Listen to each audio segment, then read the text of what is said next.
You're listening to Brigade Radio 1.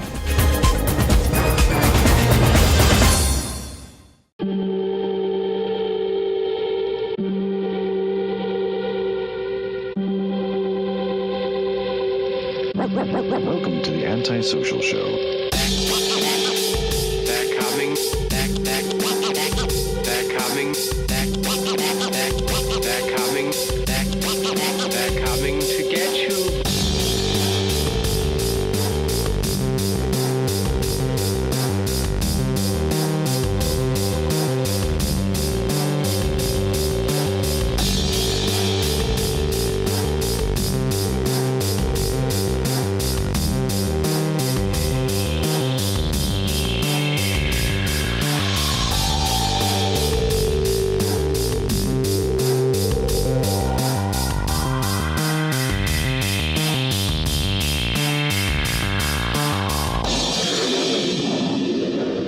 And here's your hosts, Underblock and Tyson Sater.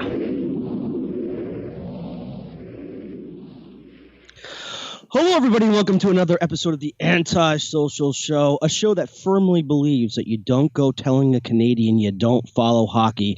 I'm Hunter Block, and he's Tyson Sater. So, Tyson, do you want to tell our audience what we're doing tonight, or attempting? Yes, especially those who can't see us. Oh, wait, I just somehow managed to tell them that this is going to be the first, unless it goes horribly wrong, like technically somehow and we lose this footage. This is meant to be the first video episode of Antisocial Show. That's right. So you'll be able to see us on YouTube. Absolutely. If you're hearing this, go to my YouTube channel. Which is Tyson Sater on YouTube. So you'll find my links to my gaming videos, and you'll also see the first episode ever of Antisocial Show to have the video treatment. Yes, sir. You were about to say something. Yeah, you know I'm checking this out because now anyone that's out there listening to us can actually go and check out what goes on behind the scenes while an episode of Antisocial Show or Antisocial Show has been recorded. And it's actually pretty, you know what, I got thinking about this. There technically there is no the in our show. If you think about this, it's just Antisocial Show, but we call it the Antisocial Show. It almost like it evolved, really. It almost like it got like sort of like unintentional unintentional name or rebranding, so to speak, kind of a little bit. If you think about it. I guess so, yeah. When we decided to drop the before we even had it, like by our first show. Right. Pretty much. But unfortunately, it's like trapped in my throat because I keep wanting to say the Antisocial Show. Well, I think you can say the out of quotes and then Antisocial Show in quotes. True. Or, because you are referring to it as because it is, it's an antisocial show. Although right. It's, or antisocial. I forget which way Davey likes to say. Oh, that's, by the way, people who see me on the camera will get to see me itch my nose a lot. Actually, do me a favor. I need to take off my headphones for just a second to make sure I'm not hearing my baby cry in the next room. One moment. Okay. I'll keep it going. So, I don't know. Like, I got to thinking about it. If what Tyson is saying is correct, if you want to say the Antisocial Show, and I can actually use air quotations now because people can actually see what I'm doing. Yes, Antisocial Show. But it's right. Social. Show. Antisocial Show. But think about it, though. If somebody walked up to you, right, and said, "Do you love podcasting?" "Oh, you do? You listen to podcasts?" "I have a podcast." Or if somebody was just walking up to a stranger and just mentioning the show, they don't even have to be on it. But if they said the Antisocial Show, wouldn't they look kind of like a dick, so to speak? Like if somebody just walked up to you and started using air quotations, like wouldn't you be annoyed by that? No, I use air quotes all the time. Do you really? Yeah, I do. I mean, I do if I've got a visual medium to do it. Well, especially if the situation calls. I don't look for opportunities to use it. But if I'm referring to something in a joking way or in a meta or I don't know, or something, the air quotes will come out. And the thing is, I can't even think of I can't think of an example when the air quotes come out, but they will come out. I actually also I'll put quotation marks in when I read trumpoetry.com for Succotash. There's occasionally quotation marks around stuff that's said because it's to indicate that what's in it has like a hidden meaning or another meaning, or it's like figuratively speaking, that sort of thing. So in order to indicate quotes, I'll do the old. So I'll be like, so if the word is solution, right? Like, when somebody walks up and they're like, they don't actually have it, oh, Bill says he's got a solution. Lad and I just use finger quotes. It means that obviously this guy has no faith in Bill's abilities to do that thing. It's probably going to be a disaster. Right, because Bill's a bitch. And the other guy, who is it? I've already forgotten, by the way, who came up with was it Bill who had the solution? Yes, it was Bill. So who's the guy who just gossiped about Bill? That guy. Did you name that guy? Yeah, I didn't. So it's like, but that guy's probably like, Bill probably thinks I'm a douchebag. Nobody said he wouldn't do that. Yes. He would probably go, I'm a douchebag, because the whole sentiment is actually what he contends or contests or doesn't agree with. So, nose itching, nose itching, nose itching. Thank you. This moment brought to you by Fingers, the great for itching your nose. They're going to see me drinking this lovely Diet Pepsi, this classic Diet Pepsi taste. And hear it. And sorry about that, guys. I mean, at this point, of course, I want everyone to know that it's supposed to say it's aspartame free. It doesn't say that. So is that Diet Pepsi? Yes, it is. So then you got the right one, baby. I saw you went. Yep. Good. I'm glad you remember that. Of course I do. That means it was a successful enough ad campaign that people in our demographics, each of our separate demographics, saw that. Well, it was also, I want to say, the 80s, and that was at a time when I think like TV was actually fun. Like they had very creative ideas as far as like commercialing is concerned. It was a little campy, but I mean it was still pretty cool. You know what I mean? There was definitely more thought and creativity in those commercials, and like McDonald's, for example, like every single year around like Halloween, for example, they would put out like Halloween commercials, but they wouldn't just run the same one. They would run a few different ones. Oh yeah, the Halloween McDonald's commercials. You mean like the ones that run Saturday mornings? Yeah. Do you remember the McNuggets with vampire fangs? I do. And if I'm not mistaken, I think they used to give out like for the Happy Meals that month, leading up to Halloween, they used to give like those plastic buckets with the different faces on them, so that you can actually use those for like trick or treating. Probably, because they always used to show the kid with the plastic bucket, and he was like always in a pirate costume. And he's like dumping his candy out on the bed. It's like his pirate treasure. So I mean, and that was a McDonald's ad, if I'm not mistaken. You could find that in the 80s. Sounds right. YouTube. Yeah. A lot of podcasts out there do use video. Like they use YouTube, and they just they do like behind the scenes. Like Cliff Ravencraft, I believe, is a podcaster who does To the Next Level. And you can find them all through YouTube, iTunes, Stitcher, I believe. Cliff Raven?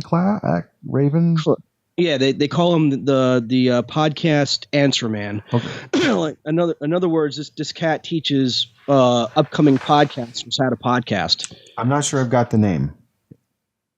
Cliff Ravencraft or something like that. Here, I'm going to have to YouTube it. Oh, okay. Okay. Cliff Ravencraft. So I was definitely hearing three very striking sets of syllables there. So in my head, there's a Cliff. And first I went to Cliff Clavin, and then I heard Cliff Raven, and then I wasn't sure the next thing I heard. So now I just have a picture of a cliff, a bird, and craft. And maybe Fairuza Balk. I'm not sure. Cliff Ravencraft is his name. I'm sorry. Okay, thank you. So Cliff Ravencraft, I've never Craft. It is a bit of a tongue twister, and I apologize, sir. Not It to is. you, but to the person whose name that is, because it's tricky when you've never heard it before, and you're just, at least for me, putting some words together in order for the first time. So it really stuck in my brain. So what does this person do? You were saying? Okay, so he's a podcaster that successfully turned it into business. Oh, okay. Like, so much so that he flies around and does seminars. Nice. And he does he does private one-on-one sessions. And what he does is, I mean, he does a lot of different things, but he basically teaches upcoming podcasters and podcasters how to better their podcasts, is what he does. Okay. And his studio is pretty sick. So every time he does an episode, he basically does what we're doing right now and records behind the scenes and then puts it up on YouTube. So you can actually see him recording. So yeah, that's what he does. It's actually pretty cool. And I don't think obviously Strange Times doesn't do that sort of thing, but they should, because that'd be cool too, actually. I don't know if they do or not. Should try to monetize their podcast? Yeah, like video, like what we're doing right now, like putting it up on YouTube. Oh, sure. Yeah, that'd be great. Although now it is, in fact, only 2 hosts now of Strange Times, which would be Davian Dent and Kat Sorens. Samantha left. Why? I think I had heard that this, or I think I listened to an episode a few weeks back, and then they said somewhere in the show, and they gave her like the sad Walking Hulk music for a second. And I was like, what? And then, I can't ask the people I'm listening to on the podcast. So it's like, do you know why this is happened, or what's the story? Or is it just gossip? I mean, I don't want to get too gossipy. No. I have absolutely no idea why she left. I just really like the dynamic of the three of them now. But, but Strange Times is good pretty much no matter who's on it. Oh, yeah. Yeah. But no, she that is not gossip. It is now down to just the 2 of them. And apparently they're not going to be taking on any more hosts. It's just those 2 from now on. Interesting. So that's the only thing that's going to be officially Strange Times, is if it's Kat and Davian. Right. So anything else that they do, well, that Davian does with other people is going to be referred to as something else, theoretically, is what you're saying. I think so, yes. So if he has like Hannah or Bonzo or... well, no, because he had them on the show recently, and he called it Strange Time still. Or Stuart Bailey, or it's been a while since I've listened. So much going on. I need to listen more. Oh, speaking of which... I listened to I did one on a terror, just several episodes in a row, for a long time, and then I managed to catch up. Anyway, so, sorry. Yes? Oh, yeah, no, speaking of which, shout out to Dana, of course. Yes. Yes. One of our listeners who share the shit out of our when we put up Uh-huh. Sorry, Tyson. It's all right. As I hear that big sigh.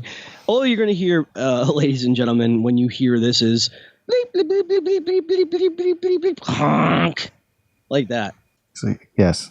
What he said, especially the honk bit. Well, it's like this. I might as well just come clean. I'm from New Jersey, and we cuss a lot. What? I'm from New Jersey. No, I didn't. I heard that was feigned shock. And we...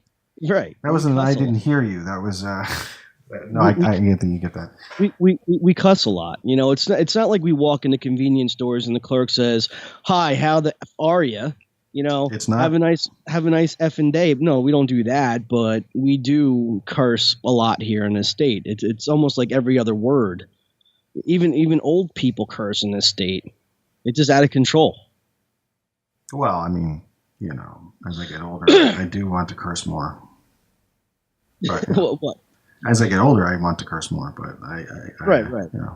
So what you're saying is you have no desire to curse right now. Not at the moment, no. I can't think of anything to I mean, this is the thing. It's mostly that it's like, okay, I want, even though we talk about some really outrageous stuff sometimes, I generally like these shows to have I'd like anybody to be able to watch them or listen to them, to have a general audience, non-explicit content. So I that's why I do the bleeping rather than taking it out completely. I'm fine with the fact that it existed, but if it's bleeped, because I've noticed that, there's channels I watch all the time that if they say something in one of the words, they will bleep it, but you rarely ever hear them do it, like Rhett and Link, and they are all ages basically. They have access to those demographics, and it's like, well, can we say the word crap on the show? Sure, yeah, crap's fine. Okay. There's some very basic words I don't have a problem with, and that I think other people might, but I think like the F word, the S word, and the A word if it's followed by whole. The B word, and the C word, both C words. Right. Damn is fine. Sorry, what? See you next Tuesday. Right. I have two different ones for that. I've got one for the seek word, and I've got one for the seeknt word. See, I was thinking everybody knows what these words are, but I don't have to stop myself every second now to go back and replace any of those things I just said. All I have to do is just listen to it. And then because 2 minutes when you have to stop every few feet can take 5 minutes. Well, you're right. We harder to get it. By doing it that way, we can have a much more broader audience if you think about it, because now we don't have to just have a select few listen to us, because we took out all the cuss words essentially, and most of them are just coming from me anyway. More or less. I certainly will occasionally, but I will, I'll do it and I'll be like, yeah, I know I've got to bleep that one. So, And by the way, go ahead. Sorry. Yeah. No, go ahead. Well, every now and then I like, doing one or two F words because I just like the bleep. I like the sound I use to bleep it with so much. I really like the way that sounds, because it's just still sounds like the F word. It sounds like it does. It's altered slightly. Like there's no hiding what the word is really. Right. And that's why I have custom bleeps, because it's who are we kidding? Right. We know what's being said. It's just we might be able to get less. I don't want. I'm trying to avoid explicit status because it limits our audience potential, basically. That's very true. That's all. And and also, by the way, I'm like, our content isn't for everybody to begin with, so I don't want to do too much elimination as far as So what you're saying is that our content isn't for everybody, and you're right, because we do talk pretty much outrageous crap. I mean, if you think about this, okay.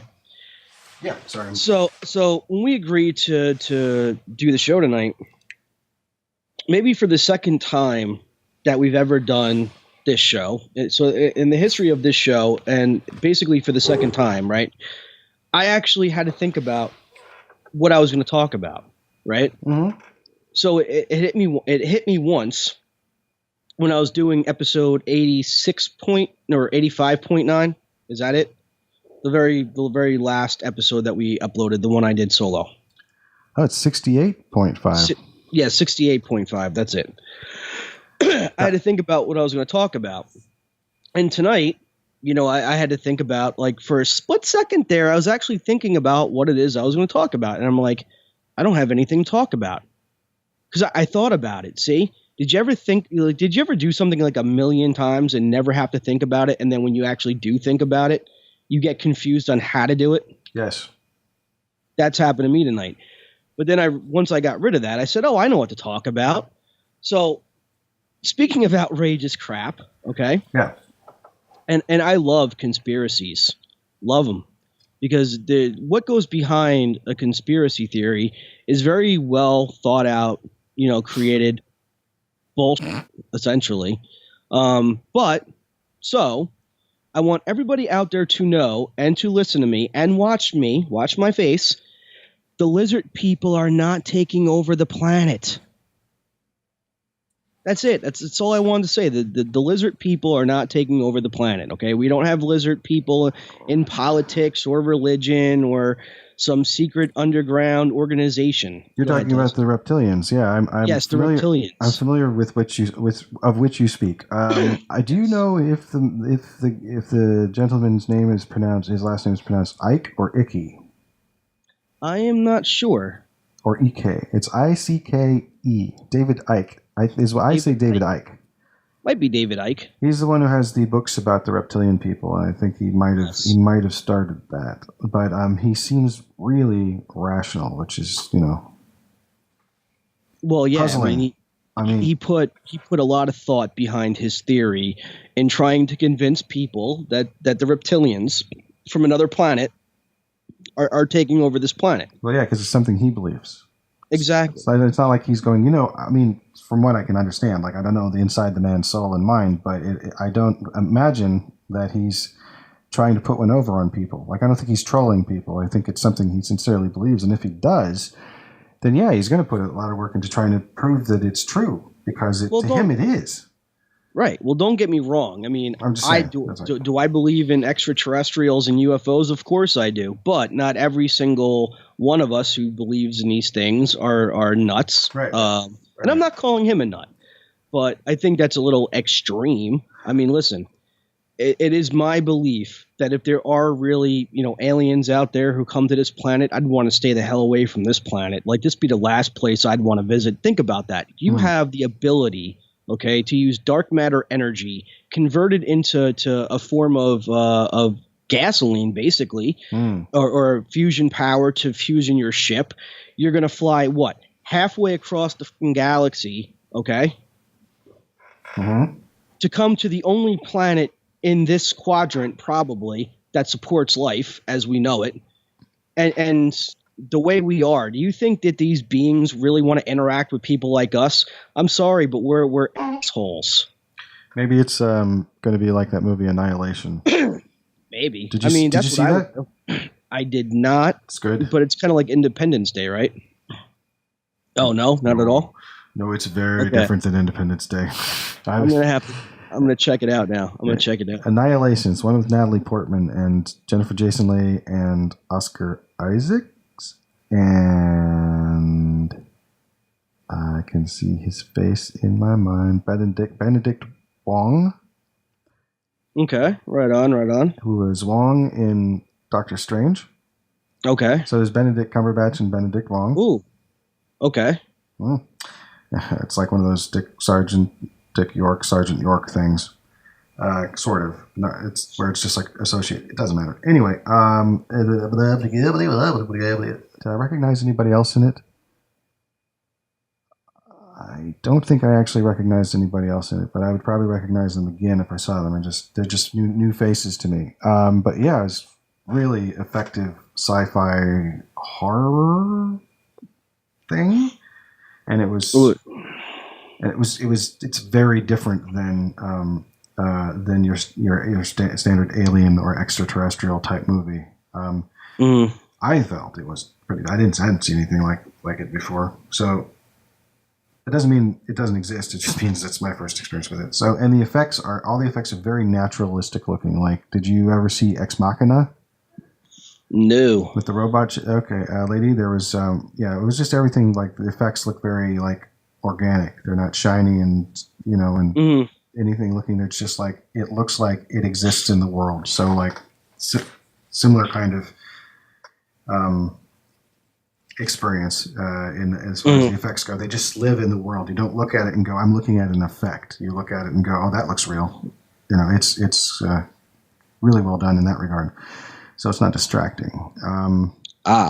Anyway, that's not the point. And I don't know if scary is the right way to put it. There's some really tense moments. It is very, like, I could watch it with headphones probably and get kind of a dense, moody feel.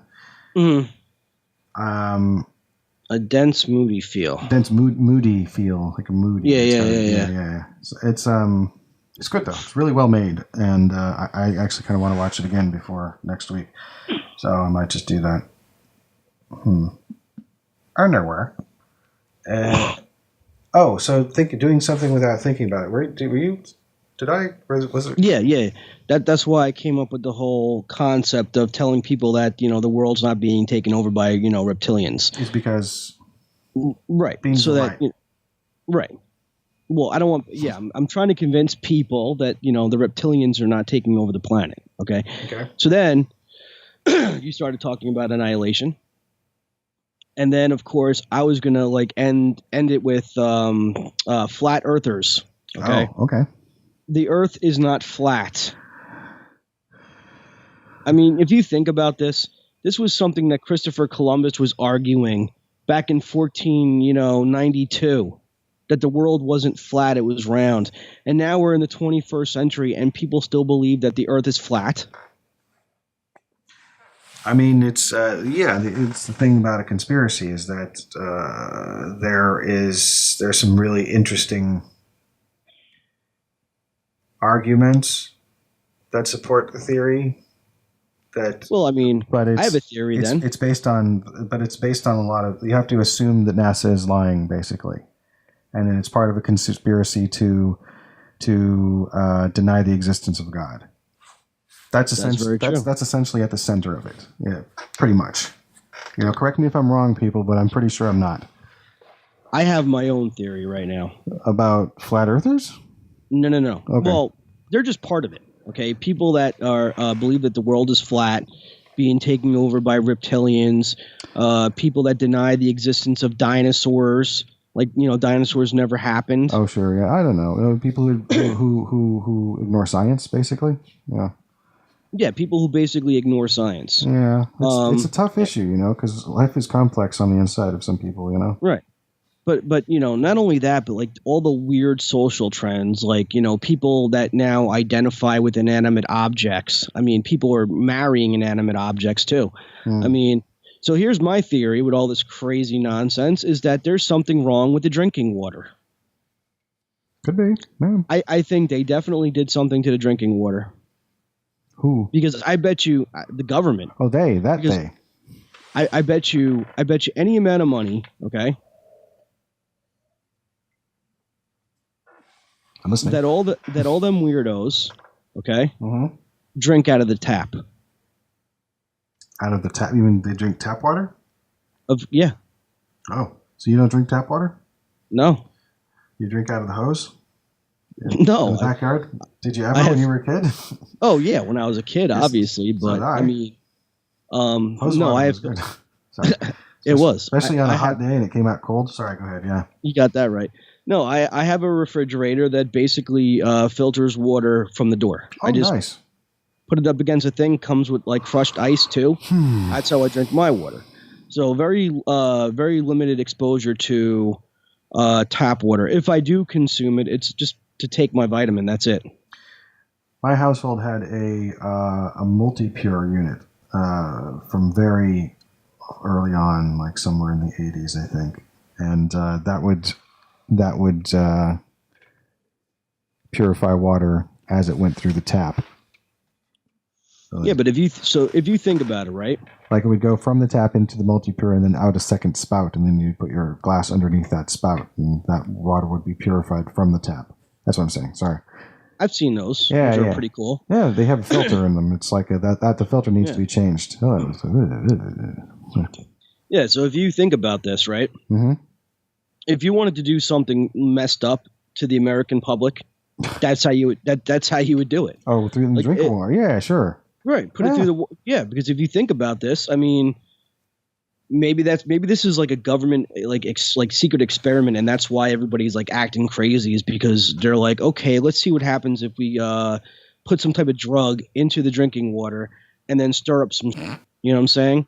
Like, making people afraid, having people like get into weird trends. I mean, you know what I'm saying? Having people get into weird trends? Oh, you're talking about the behavioral stuff. Yeah, the behavioral social stuff. Yeah, it's an interesting. Yeah, it's a good idea. I mean, there's a lot of. Sometimes it's very difficult to know what is going on.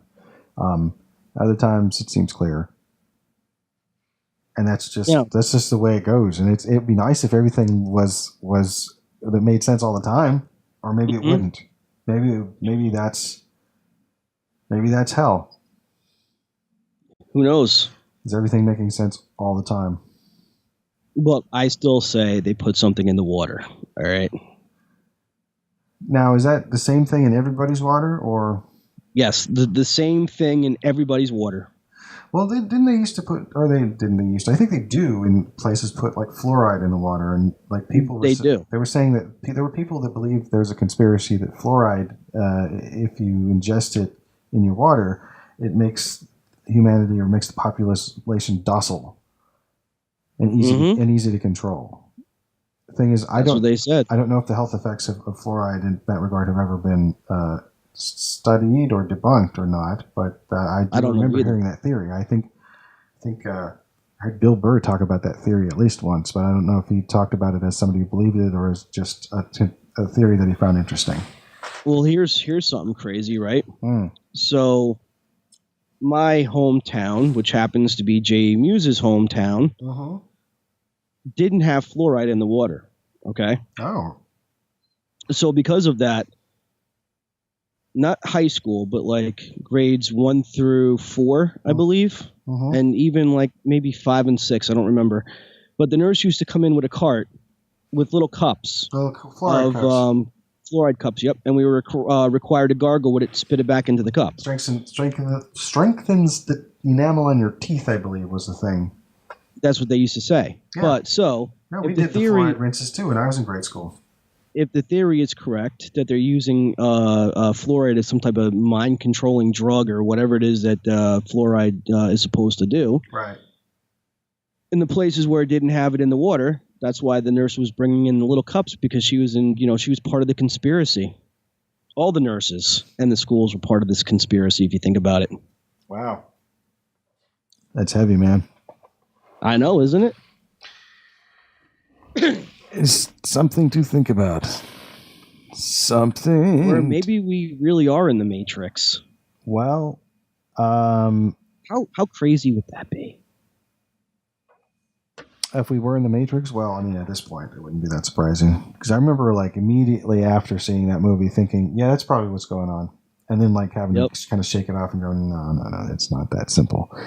It would, But it wasn't, it didn't help that there were, like, 3 movies around the same time that had kind of the similar subject matter as far as, like, how would a person know if the simulation was real or not. Like, there was another movie called The 13th Floor, which was set in virtual reality. It had Vincent D'Onofrio and Craig Bierko in it, and I think Gretchen Mol. And then David Cronenberg's film Existence, with Existence with the big X and the big Z. Yep. With Jennifer Jason Leigh again, whose name came up earlier, and Jude Law, and Ian Holm, and Willem Dafoe, and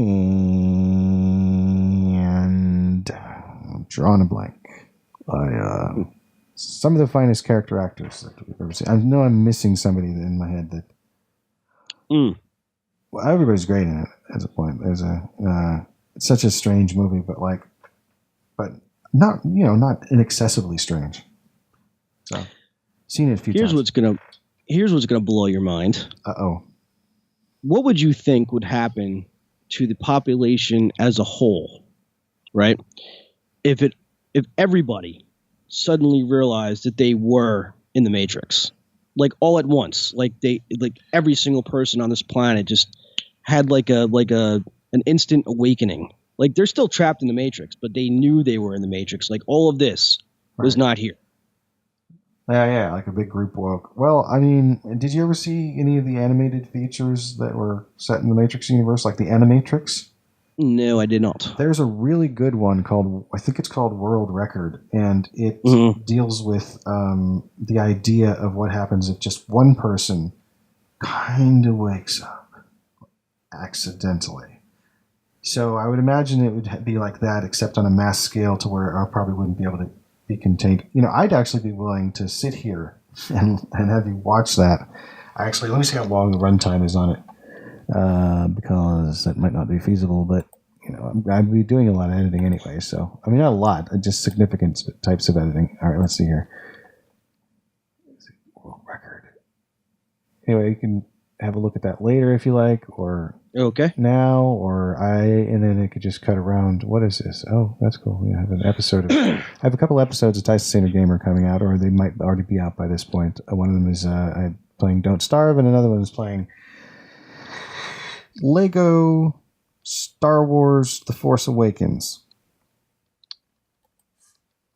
You ever played any of the Lego games? The Lego video games? No. Really? But I've seen you play them though. They are fun. They look fun. Lego Star Wars was the first one. That was like, Just like I was watching you play Fortnite, right? Oh, which one? Now the one where you're building that big sky bridge. I built a thing. Yeah. Yes. I'm just messing around.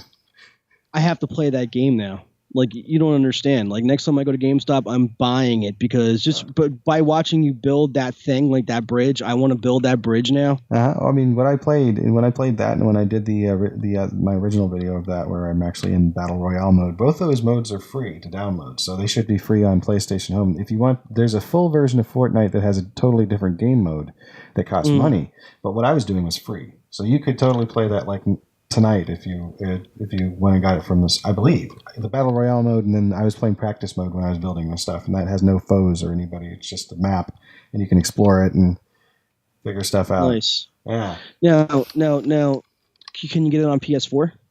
I think so. Perfect. I will check that after I find a link for this other thing. Dear listener, I used to be an Xbox man. In fact, I still play my Xbox 360 because Silent Hill Downpour is the shizness, and I'm like highly addicted to this game, dude. Like, I don't think you understand. But when it was time to upgrade my game console, I went from Xbox 360 to PS4. Yes, PS4. I love my PS4.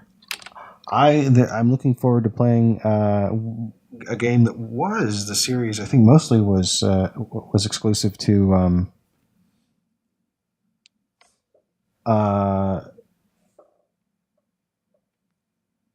PlayStation and is now in both consoles. Kingdom Hearts series. Also, yes. Also, like the DS had some games, and like there was. Yeah, I think it's mostly PlayStation, but Kingdom Hearts 3, which we only had to wait 13 years for, I think. Just came out also on Xbox One, so I'll probably be looking for that one at some point in the future and trying to play it. All right, so you know what's a dope series? Of what? You know what's a pretty dope series to play? Final Fantasy. Oh, I don't know that I've ever played. I've never played a Final Fantasy game. Not yet. I haven't had access to them. When I became aware of Final Fantasy as a series, I think Final Fantasy VII was out, and I saw a friend of mine playing Final Fantasy VII for the original PlayStation console, and it looked fun. I like RPGs. That was, I think, the first time I saw that style of RPG where it's like, monster appears and then you're in a line, and you kind of go down the line and like figure out who's fighting who and what spells you got and whatnot. And yeah, I looked cool. And then big summonings, like spells, huge things and effects that would happen. And I was like, oh, this looks pretty cool. Yeah.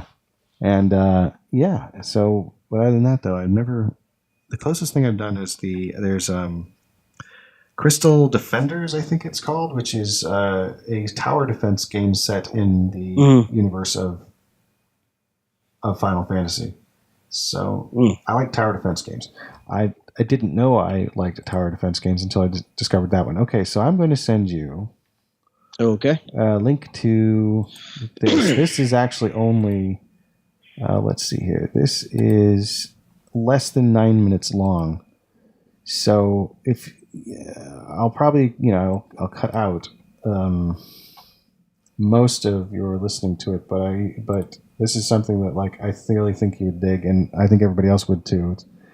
So there is this thing called the Animatrix, and it was basically animated films. Basically, there was like, I don't remember how many before. There's like 4 or 5 animated films and various different animation styles. One was like a full-on like 3D animation in the style of the first Final Fantasy movie, The Spirits Within, where they had those realistic-looking, really weirdly realistic-looking humans. Yes. Yeah. So it was that style of animation, which also tied into the video game. See, basically after The Matrix, the first one was such a success, when they went to make the second and third one, they filmed them back-to-back. They made a video game that was set in the universe, and they had all these animated films, and it all tied into part of the same package. There might have even been the graphic novel, but it's not important. So this one basically is about the idea of what you were talking about. So if you tell me when you start it, then I can watch it silently and know where you're at. All right. I am going right now. Okay. Okay, so I like the animation on this. Sick. Good. Okay, actually, go ahead and keep watching this. I got to go help my wife change a diaper, and then I'll just keep the recording going and take out this stuff. So, all right, I'll keep it going. You should see this. This is pretty cool. The idea is like when a person becomes aware that they're in the Matrix.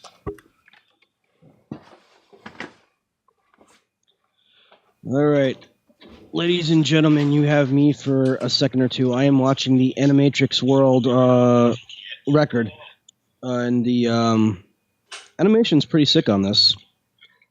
So that is why I am being quiet, because I am watching this.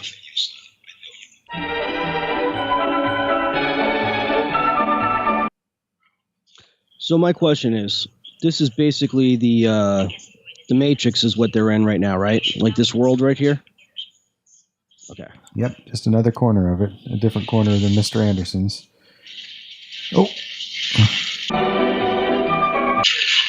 Ooh. Well, nope, he's getting back up. He's running. Run. Even though it looked like my man broke his leg. Ah. I think I understand. Anyone out there listening to this or watching this needs to definitely give this a watch. It's pretty amazing, isn't it? Absolutely. Okay, so he was awake for like a split second, and then they put him back to sleep, essentially. He zapped him. Yeah. Uh-huh. He's kind of... Ah, but he has it in his mind now that he was actually awake, or somewhere else, essentially. Yeah, he might not know what it is. Well, he probably doesn't know what it is. Probably true. But yeah, so there's a bunch of these. I mean, a bunch, and it's a lot like if the world of the Matrix was the Twilight Zone, and so and these are stories set within it, except they're all animated, and with really like award-winning animation, you know. Oh, absolutely. Or at least award-winning level from, I think, award-winning or award-nominated animators. Like, I believe they actually got somebody from. It's like, and it's not all the animation looks like this. Some of it actually looks like there's the guy who did the animation for the original Aeon Flux, and he did one of the episodes, I believe. So it's like that style, except even more so. And then, anyway, so it reminds me of this style of anime. Dead Space, the movies, Dead Space. Oh yeah, I think I might have seen part of one of those. I think my memory is what you're talking about. Absolutely, yeah. There's something. The games are pretty sick. Yes, they are. They are pretty sick. Mm-hmm. Well, that was pretty intense. So, in answer to your question, imagine that happening to everybody around the world, just becoming aware for a second, and then who knows? Could the machine's countermeasures get to everybody in time, or it could be mass disconnections, and then if people are disconnected, well, it could be like what the architect was talking about when he said whole crops were lost. Wrong. Yeah. Or was it him, or was it Agent Smith? It was Agent Smith that said that. Yes. Yep. Because our brains couldn't accept the perfect reality that they created for us. Entire crops were lost. Yep. Like he referred to it. Yeah, basically. That's basically, if you think about that, that's basically what the machines basically turned us into. We're just crops. Batteries. We are batteries. Food. Organic. We are food for the machines. We are energy for the machines, yeah. Yep. Spoilers for The Matrix, people. This is a movie that came out now 20 years ago.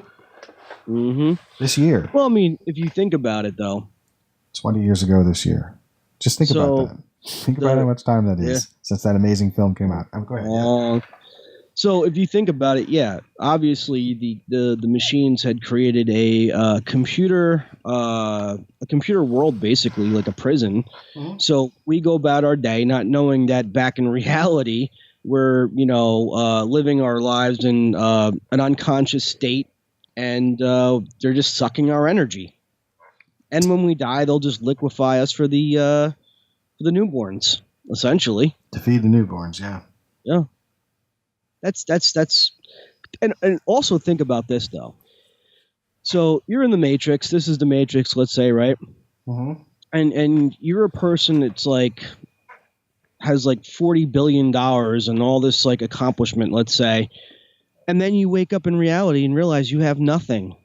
Like everything that you just did there didn't mean a damn thing. Right. You know? Well, yeah. I mean, it's kind of what life is.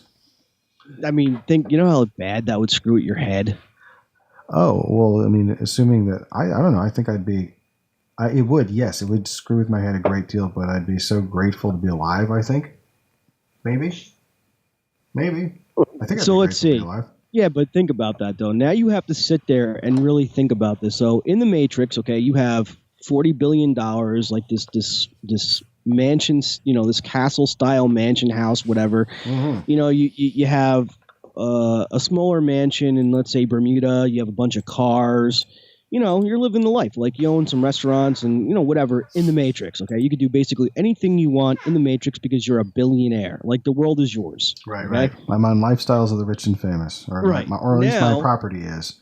Now you're out here in the real world. Okay. You're tired, hungry, cold. You're eating the same cold goop every single day for breakfast, lunch, and dinner. Right. God knows what you're drinking. They never even covered what you were drinking. Okay. It's not coffee, obviously. The only alcoholic substance they have tastes like paint thinner and rubbing alcohol. And so I mean, so there's that, or back into the Matrix where you're a billionaire. Like that would be kind of hard to choose, really. Like running from machines every single day. I mean, then it's a choice between like you're either way you're alive until you're dead. This is very true. So, I mean, like, if you're in the machine, you're alive until you're dead. And if you're freed from the machine, you're alive until you're dead. Until you're dead. But I want under different circumstances. So, would you rather be in the dream and then die in the dream, never having really lived or breathed actual air or eaten real food, or, assuming that your parts, work? Because they had to do a lot to reconstruct, like, and make sure everything was, there's surgery required on every person they pull out, That's very true. So essentially this is what I would do. If I was the Matrix, like the machines and stuff, I would allow everybody to wake up, go through all that crap, experience what it's like in the real world, and then they get one chance to decide if they're coming back to the dream world. But they have that one chance. Like they can't like take a couple days, think about it. No, they have to make a decision when the choice is offered, because once they say no to going back to the dream world, that's it. Now you got to think about this. If you're in the dream world, you're not really living, you're not really breathing air, you're not really doing any of those things, like driving a car or whatever it is, but at least your lifespan will be significantly longer, and chances are you'll die like an old man in the bed or old lady in the bed. As to oppose of, you may die like the next day being crushed by a robot. You see what I'm saying there? Yes. Well, so it's like, yeah. Well, it's the velvet. What's the metaphor with the velvet glove and it's like something it's a softer prison or harsh reality, basically. Softer mind prison. You're in prison if you're in the machine world. You're basically, but it's like it's also a symbiotic relationship, That's very true. Yeah, but if you think about it, dude, you're in a prison every day. But think about that. It's still slavery, though. Yeah, but it's still slavery in the Matrix. In the Matrix, I mean, it's like yes, yeah. But if you think about it, you're a slave right now. If you really think about this, I mean, in reality, obviously, there's no Matrix, but in this reality, you are a slave in your own mind. If you think about it, because you cannot escape yourself. Some people would say the mainstream media is the Matrix. Some people would say that. mind control is mind control. But so I mean. Oh yeah, dude. Take like what is that movie with Roddy Piper? They live. Yes. Where there was. Sorry, I have a video coming out in the future where I play that part of Saints Row 4 where they recreate that scene from They Live with him and Keith David. So that's coming in the future. It probably won't be out by the time this episode's out, or it might be. Can't wait to check that out. Oh, cool. Yeah, I can't wait to finish editing it. But yeah. There are they used hidden messages. There was hidden messages all throughout society and stuff. And of course through mind control. So if you really think about it, how do you know there's no mind control right now? Well, you don't. If it's effective mind control, you don't. But there is mind control. It's just it's more subtle than there's certainly manipulation. It's more subtle than it would be in a science fiction thing. Like usually in a science fiction thing, it's much more obvious because ... Or in the case, it has to be obvious in the sense that there's a sort of a visibly enforced oppression, or it has to be something that's the ultimate secret where nobody knows it's happening, like say the Matrix or even the Adjustment Bureau. Mm. Like, did you ever see the Adjustment Bureau? No. That was based on a Philip K. Dick story, and pretty good movie. I never read the story, but I've seen a lot of the adaptations of his work / ideas made into films, and then there's a lot that I haven't seen, but I do like his stuff because it does ask these questions, or at least it presents scenarios about what is reality a lot. Like it's a pretty consistent theme. Well, you do know that there's more than one reality. Well, I assume that, yeah. If you think about it, maybe in the next reality, you and I are the biggest, dickheads on the planet. But to each other or to other people? Just to other people. Oh. We could maybe if they're doing the anti-social show over there, maybe it really does live up to its name, and maybe they just, insult everybody, you know what I mean? Because obviously that it is pretty funny if you think about it, because our show's called the Anti-Social Show, and to, obviously to some, to some degree, I guess we are kind of antisocial, but we're not really antisocial. So it's not like we're totally antisocial. No, not at all. Not at all. No. But we're definitely not like a couple of dicks. And for all we know, the other Hunter and Tyson could be like the biggest dicks on the planet, and they could have people on the show just to insult them. It's like the mirror universe. It's like, in that one, yeah. I have the goatee and you don't, basically. Exactly. Because it's like like Star Trek. Yeah, exactly. You could be the one that's goateed, and you could be the more I want to say you're probably the more sinister of the two on that show. And it's because of your goatee, right? So, and I have no goatee. I'm this clean shaven, egotistical, kind of twat. And you're this evil genius Spock type guy where everything you do is calculated. And you're yes, Captain. We'll do that, Captain. Meanwhile, you have another ulterior motive altogether. You're not going to do what I say. You're just going to do whatever you want to do, because that's your ulterior motive. and we just forever try to upstage each other. That's in the other reality, though, not this one. Right. But that would be my theory. Interesting. You should just grow your goatee out now, I think. I just have to see this now. It's always weird to me when we talk about ourselves. It is. And I don't mean when you talk about you, or when I talk about me, or when I talk about you or you talk about me. I mean more like when we talk about ourselves in the third person as a entity on the show. It's strange to me to hear us talk about this as a separate thing, as stepping aside, and it's a weird headspace to. Well, it's weirder when I'm editing, because when it's happening, I don't really think about it. But when I go back and listen to it, and I'm like, wow, we really had that. That was our conversation, and it's it's hard to. Well, if you really think about it, as long as you don't walk into Starbucks and say, "Oh yes, Tyson wants a vanilla latte," I think that's what Tyson will have today. I think you'll be all right. Yeah. Yeah. I suppose. Right? I mean, yeah. Well, if I do that unannounced, yeah. But if somebody asks me what Tyson wants, and if they're referring to themselves in the third person, then I'm sure I'll play along. But yeah, in a vacuum, me just walking into a Starbucks and referring to myself in the third person would be pretty insufferable. Right. And you're not using the British we, obviously, or the English we, like, we would like a latte. The royal we? Yeah. Right. So, I mean, we're not amused. The royal we are not amused. Or you can really screw with someone's head and be like, yeah, Tyson's not amused right now. Tyson doesn't think what you're doing is funny. Tyson disapproves. Now give Tyson his latte so Tyson can leave. And then grab the mic like Elvis and be like, ladies and gentlemen of Starbucks, Tyson has left the building, and just let go of the mic and just walk out. I thought you were going to say, and like Elvis, go, thank you very much. Well, thank you. Well, thank you very much. Thank you very much. Thank you. I can't call to mind a single Elvis tune. I just want to like throw a quick shout out to somebody, if I may. Sure, yeah. Not because now we're talking about Elvis and stuff like that. So, okay. Shout out to Elvis. Always. Right. Well, yeah, shout out to the king always.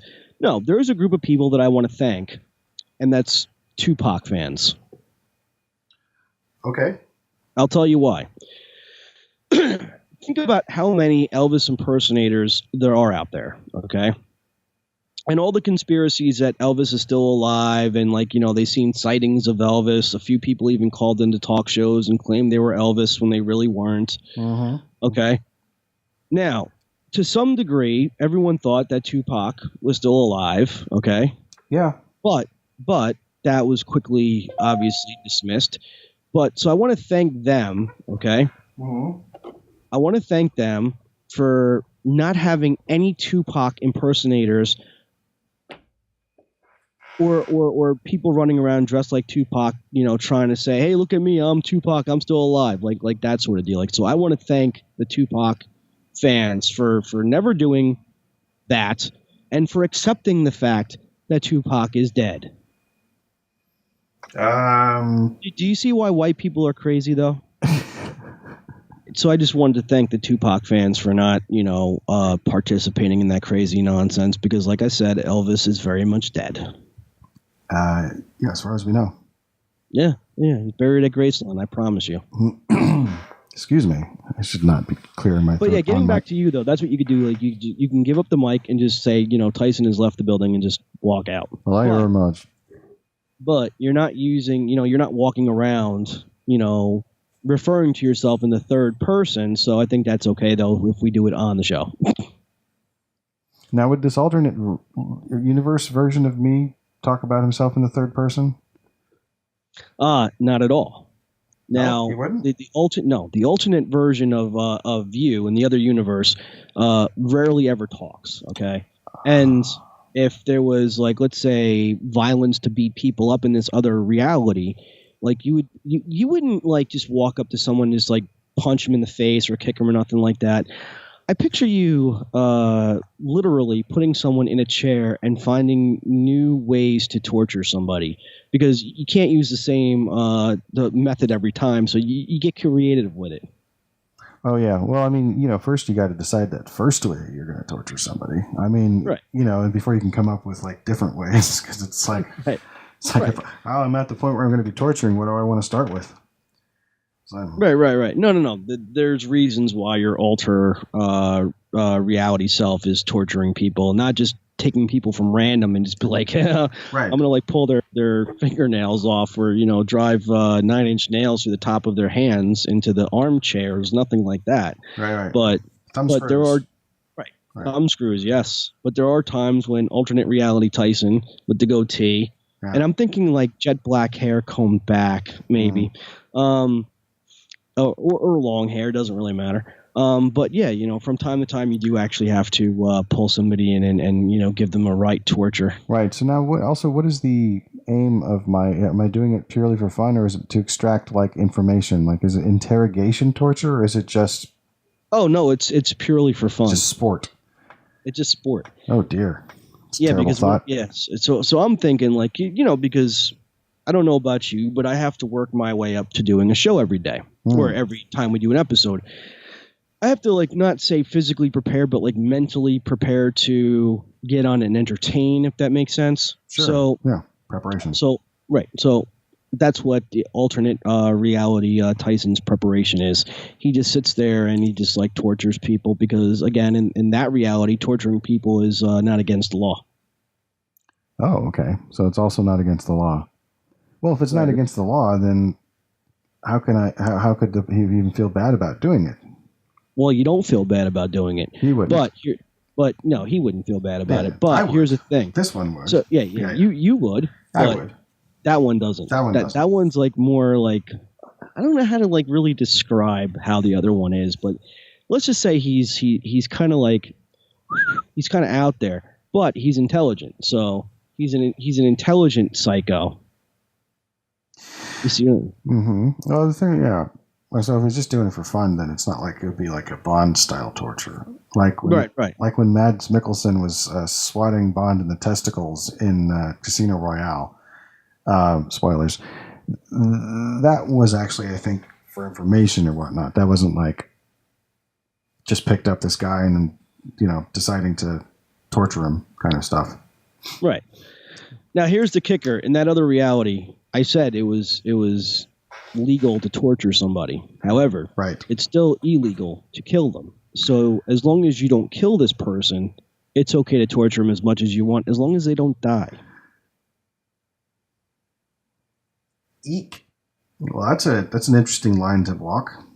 Mm-hmm. Because it's hard to like there are things you can do that are illegal that you can get away with because once you're done doing them, as long as you're not caught doing them, you can't get. But if that thing that is illegal is killing somebody, you can't unkill somebody to get away with it. So like you have to be really good at torturing somebody without killing them. Exactly. It's very dark, that idea. Now, here's the thing. How dark do I have to be? Okay, if you think about this, right? Think about this. So we started talking about alternate dimensions, right? Mm-hmm. And what our alternate selves would, in fact, be like. And of course, yes, I borrowed from Star Trek just a little bit. Just a little bit. But how dark do I have to be to just come up with all that stuff I just said? You think there's you think there's something wrong with me? Like I'm twisted, kind of? No, I don't know. I think it's creative. Like you could write something. It's creative energy that could be used for writing. And absolutely. Just talking about ideas and things. It's really all. It depends on how you utilize that energy. So we're just discussing it because it's that's very true. It's like one of those things. It's like, wouldn't it be interesting if ... Some people like to go, wouldn't it be interesting if ... and just leave it there, and then it'd be like, and it either is or isn't. But it's not true. Sometimes it's like, well, then the person would be like, yes, that is interesting, or no, that's not interesting at all. Or they'd be like, well, are you saying that there's and then they go, yes, that. They go, yeah, then that would be interesting. But we don't know what that is. Right. Yeah. I mean, for all you know, you could be the president of the United States in this other reality. Which number? 45. I'd be the current president. Mm-hmm. Huh. Wow. That is a bizarre thought. Am I also the guy who likes to torture people in this reality? No. This is like a Mr. Rogers form of it. Because if anybody could get away with it, right? It's going to be the president, right? No. Or a president. In this other reality, you are nothing like Sinister Tyson in the other reality I just talked about. This is yet another alternate reality, right? Yet another. Your house, I want to say in Vermont, is like a Norman Rockwell type deal with the big happy pine trees and every time it snows, at least around the holidays, around Christmas, you have a portrait painted of the house because it's always different. You are the Mr. Rogers sort of Bob Ross combined, and maybe a splash of Mitt Romney. But you're not conservative. But that would be the image of you in this other reality. It's interesting. It's very strange. Yes. I didn't say. Hey, for all you know, I could be like a serial killer in one of these realities. Excuse me, I thought you were going to say right now. Yeah, or like right now, or I could be like I could be a taxi driver or something like that. Taxi Driver. Did you ever see that movie? Taxi Driver? Yeah. Or Taxi? Taxi Driver. The one with the Martin Scorsese film with Robert De Niro. I did not see that. 1976, I think. Taxi. Mm-mm. Yeah, well, it's worth a look if you like Scorsese movies. Oh, I do. Yeah, this is a classic. It's it's got lots of footage of like old New York. Not old New York, but like pre-cleanup New York. Yes. I'm so glad that Tyson has mentioned movies because now I can just vent for 2 minutes my disappointment in a movie that I particularly recently watched and did not like. Uh-oh. So it's on Amazon, and the movie is supposed to be about like Halloween. Like, you know, like you think it's like a slasher film on Halloween, right? So the movie is called Halloween at Aunt Ethel's house. Okay. And all it is just a cheesy softcore porn ass movie. Oh no, that sounds terrible. Oh, it was. Not what I expected. But it was free on Amazon though. Yeah, included with Prime, so So you didn't have to pay for it. That's good. Did I recommend a movie to you last time we did a podcast? I can't remember off the top of my head, and I'm sure I will have heard it by now or in real time once I edit it because I haven't edited the stuff I recorded for you. I don't remember. Did I show you the trailer for Thugs of Hindustan? Let me check right here. Okay, I will go see if I can find that. This is a movie that I watched recently that I really enjoyed, and I showed it to Laura, and she also enjoyed it. And it is a epic adventure movie shot in the Hindi language about last year. No, you did not send me anything movie-like. Okay, so I didn't send you any trailers or anything, so I don't know who I was talking to about that, but here's a movie that I saw recently that I've now seen it a couple of times. I recommend it. It is almost 3 hours long, but it's worth it. If you watch it in chunks, it's actually pretty good. So before this, when you see this, before it plays, you have to pause it and make sure and turn on the captions, like auto-generated captions. There'll be like a couple of different settings. That way, you'll be able to. Because I believe the preview is also in the Hindi language. So. Okay. So before I watched this trailer, I got to thinking about all the terrible movies that they're coming out with now. Uh-oh. Okay. Like total crap. Like they don't even try anymore. You know what I mean? You'd have to give me an example, but. Okay, an example. All right. So they've done this movie, like basically the same storyline, but they kind of changed it a little bit. So in one of these movies, there's like this, young married couple going camping and stuff, or they're not married in this one. He's gonna propose. That's what it is. But he doesn't want to go to their usual campsite. He wants to go someplace else. Now, as they're hiking through the woods and campfire and all that, they meet a sort of whacked out tour guide, and things got heated. He left, and now they think he's stalking them, and they're seeing like dead carcasses, things like that, like someone's messing with them. So this is going to be huge spoilers. It wasn't that guy. It was a bear. Okay. So it's like it's stupid. Or another one like that. It was in Mount Hood in Oregon. Couple again camping, they're married and everything like that. They get abducted by some crazy perverts living in the woods. So it's kind of like a modern day Deliverance, except they wanted to eat them not have sex with them. Oh, well, that's an interesting wrinkle. Yeah, it was stupid. Such a letdown. But okay, I'm starting the trailer right now. Yeah. Okay. So make sure you got the captions on before it goes too far into it. After the ad that will invariably play. Thugs of Hindustan. Hindustan. Yeah, there's great music in this movie, by the way, also, and great sound design. Okay. All right. So put this up. It's probably the advertisement that I'm hearing. Yeah. Let me skip the ad. All right, so here we go. 1795 Hindustan. Let's see. Let me find where I can. The settings should be under 3 dots, I think. Yep. Let's see. Captions. English. There we go. Let's see if that worked. Here we go. But for some, slavery was intolerable. In the afternoon of twin days on a moonless night, astride a rosenwood stallion comes the peril of sinners.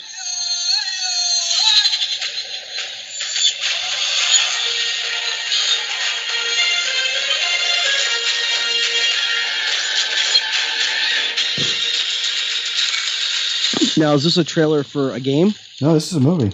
Oh, it's a movie. In certain parts of this, it looks all CGI. At least to me, anyway. There is some CGI, certainly. Okay, now it's real actors. This is pretty sick.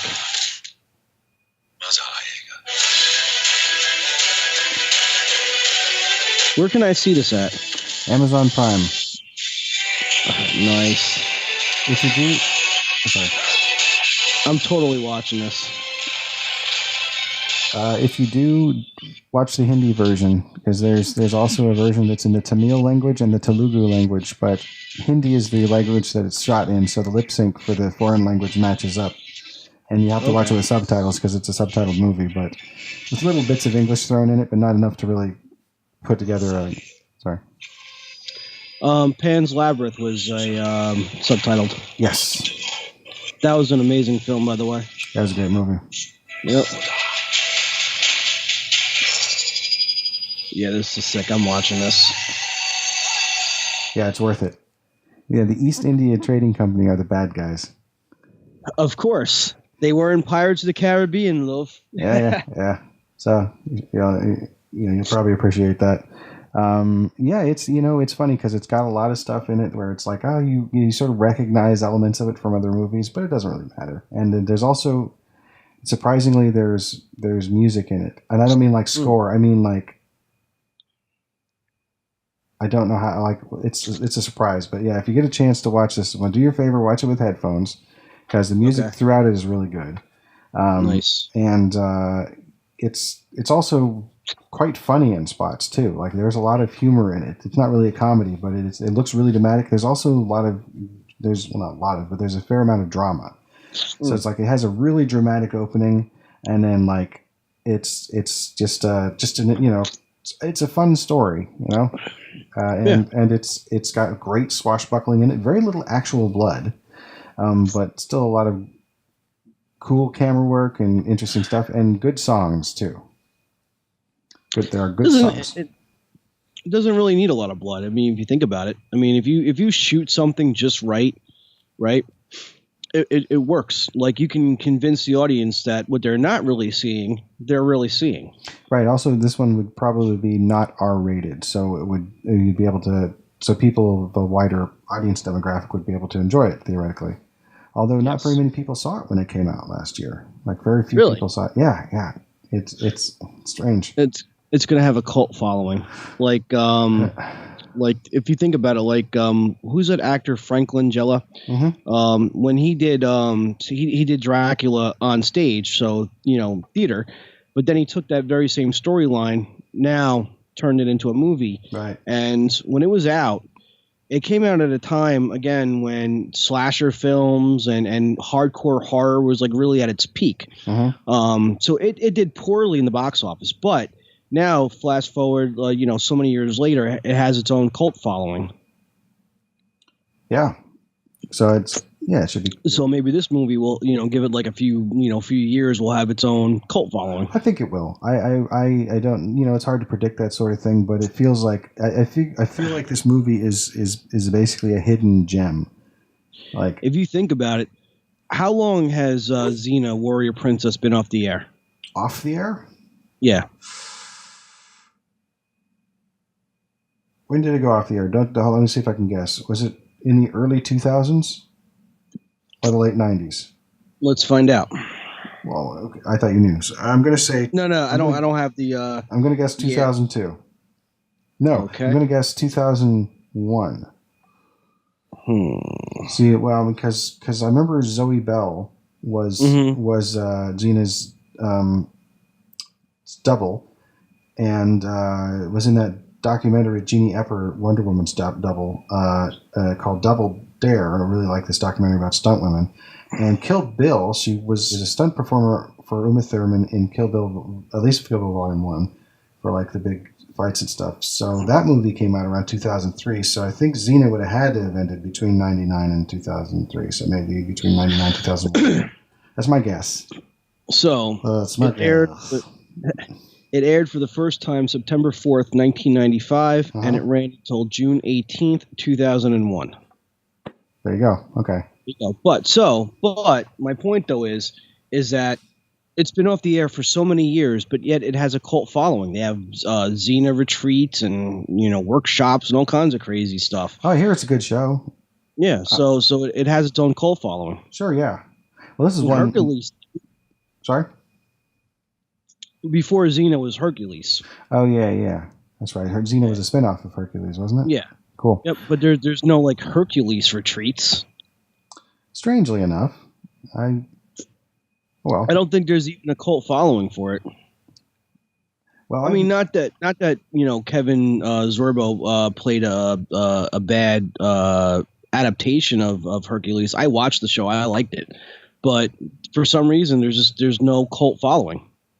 I don't know. Some shows. Well, maybe it depends on the region. Maybe in some region of the world it does have a cult following. That could totally be a thing.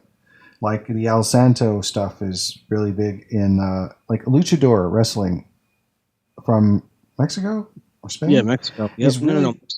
Is really popular in Turkey. Is it really? Yeah, like there's a comic book character actually who's really popular over there. Who's a luchador wrestler who is a real luchador wrestler, a guy named El Santo, and he's like their superhero. That's why he's in that movie. There's a Turkish the first time that Spider-Man or Captain America were made into a motion picture was in 1973 in a film called Three Dev Adam, which was a Turkish movie, and it had like an evil version of Spider-Man, and it had Captain America was fighting it, and I think he had to join forces with the other hero of the movie, who was El Santo. So there was like, fighting and stuff in it, but it's like wrestling. It's like watching a movie where there's wrestling on film. It's like, so. I've only seen part of it.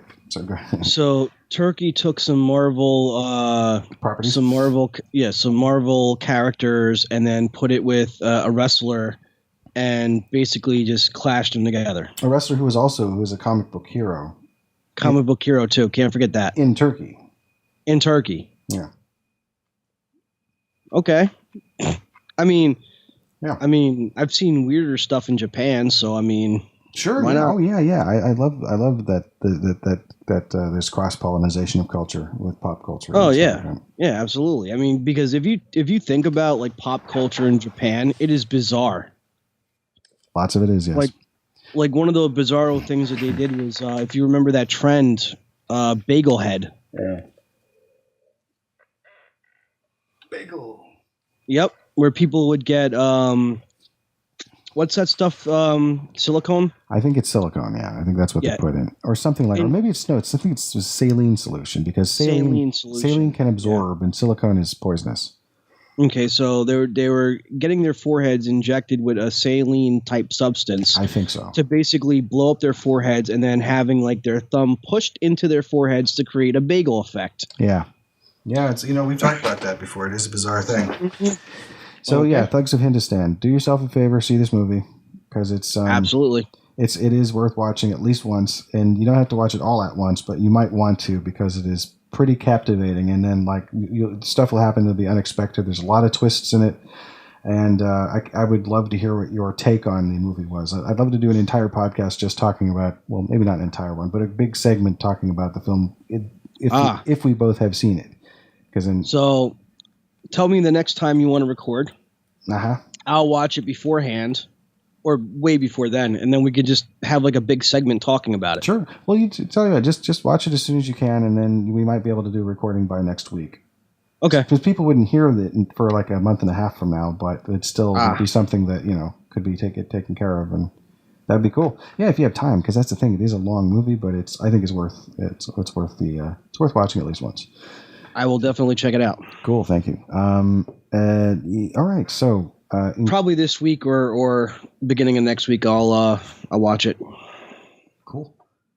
Yes, sir. So I wanted to take a second to thank the people who have been watching us, who also have been listening. But for those of you listening this is episode 70 essentially.